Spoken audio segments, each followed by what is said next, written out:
আসসালামু আলাইকুম, welcome to super English care. আপনারা যে বইটা দেখতে পাচ্ছেন সেটার নাম হচ্ছে applied English grammar and composition by P C. Das.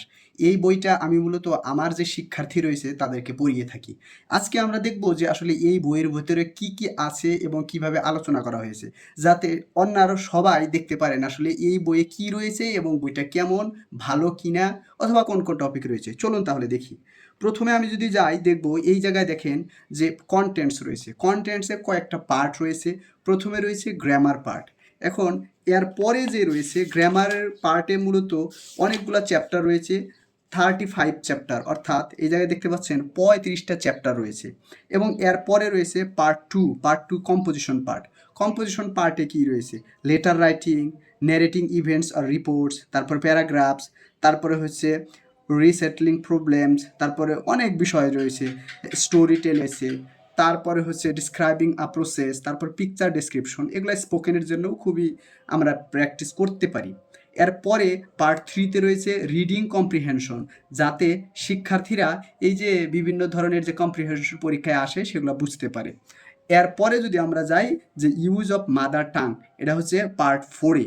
এখন চলুন দেখি ভিতরে কি কি আসলে রয়েছে। গ্রামার পার্টে যদি আমরা যাই তাহলে দেখব কি যে প্রথমে যেটা দেওয়া রয়েছে সেটা হচ্ছে সেন্টেন্স প্যাটার্ন, অর্থাৎ সেন্টেন্স কিভাবে গঠিত হয়, কাকে বলে, এই জায়গায় সংজ্ঞা দেওয়া রয়েছে। এবং তারপরে কিন্তু এরপরে যদি আমরা যাই যে এই যে সেন্টেন্সের যে ফরমেশন কিভাবে গঠিত হয়, বিভিন্ন ধরনের যে কনসেপ্ট রয়েছে সেগুলো আলোচনা করা হয়েছে। এরপরে রয়েছে সেন্টেন্সের যে পার্ট, ধরেন সাবজেক্ট অ্যান্ড প্রিডিকেট। এখন সাবজেক্ট কি, কাকে বলে, এই জায়গায় এরকম দেওয়া রয়েছে। তারপরে সেন্টেন্সের প্রকারভেদে যে kinds of sentence and their function, মানে কাজ অনুসারে সেন্টেন্স কত প্রকার, এগুলা খুব সুন্দর করে ছক আকারে আলোচনা করা হয়েছে। প্রত্যেকটা সেন্টেন্স সম্পর্কে আবার বিস্তারিত আলোচনা করা হয়েছে। এই রকমভাবে প্রত্যেকটা টপিক আলোচনা করা হয়েছে। প্রত্যেকটা টপিকই এই যে পার্টস অফ স্পিচ শুরু হয়েছে, এরপরে নাউন, তারপরে প্রোনাউন, অ্যাডজেক্টিভ, ভার্ব, অ্যাডভার্ব, এইরকমভাবে আলোচনা করা হয়েছে। এখন আমরা যদি দ্বিতীয় পার্টে যাই, দ্বিতীয় পার্টে কি রয়েছে এই দেখেন যে কম্পোজিশন। পার্ট 2 হচ্ছে কম্পোজিশন, অর্থাৎ বিভিন্ন যে রাইটিং রয়েছে সেটা আলোচনা করা হয়েছে। এখানে কি রয়েছে? শুরুই হয়েছে লেটার রাইটিং দিয়ে।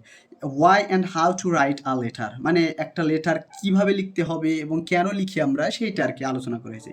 এখানে formal letter, informal letter, business letter সবই দেওয়া রয়েছে কিভাবে লিখতে হবে।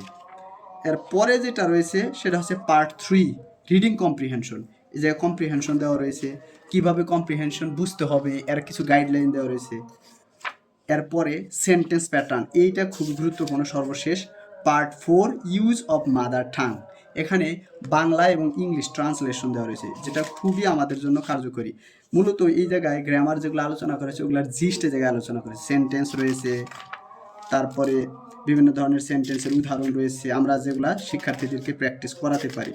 এরপরে রয়েছে ইন্ট্রোডাক্টরি দেয়ারের ব্যবহার, তারপরে রয়েছে ইন্ট্রোডাক্টরি ইটের ব্যবহার, এরপরে আর্টিকেলসের ব্যবহার, সংক্ষিপ্ত আকারে সব কিছু আলোচনা করা হয়েছে।